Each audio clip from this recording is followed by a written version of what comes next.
টান টান উত্তেজনা। অনুষ্ঠান বাড়ির এই একটি মাত্র জিনিস আমার খুব প্রিয়, সেটা হলো এই খাওয়ার ভর্তি প্লেটটা, যেটার জন্য মাস্ট বি আমি যাই অনুষ্ঠান বাড়ি। তো এখানে মাসিমণি আমাদের সাথে সাথে মাসিমণিও খাচ্ছিল। যেহেতু খাবার খেতে সেদিন লেট হয়ে গেছিলো, তার জন্য সে তাড়াহুড়ো করে গয়নার যে ব্যাগটি ছিল সেই ব্যাগটি নিয়েই সে খেতে বসে গেছিলো। তারপরে শুরু হয়েছে আমাদের নাটক। মানে মাসিমণি তো এক ধিয়ানে খেয়ে যাচ্ছে, আর দিদি আর আমি করে ব্যাগটি কেউ দেখেনি, আমি আর দিদি করে নিয়ে এসেছিলাম, ঠিক আছে। তো একটু আর কিছুক্ষণের জন্য আর কি একটু ভয় দেখানোর জন্য ওই সোনার ব্যাগটা শুধু চাইছিলাম যে কে কতক্ষণ খুঁজতে পারে। তারপরেই টান টান উত্তেজনা, হাটে যন্ত্রণা শুরু হয়ে গেল সবার। দেখা বললাম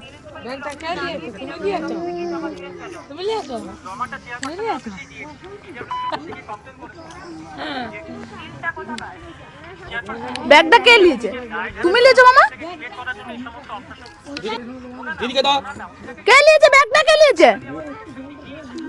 কি ব্যাগ? ওখানে কি আছে? কি থাকে ওখানে?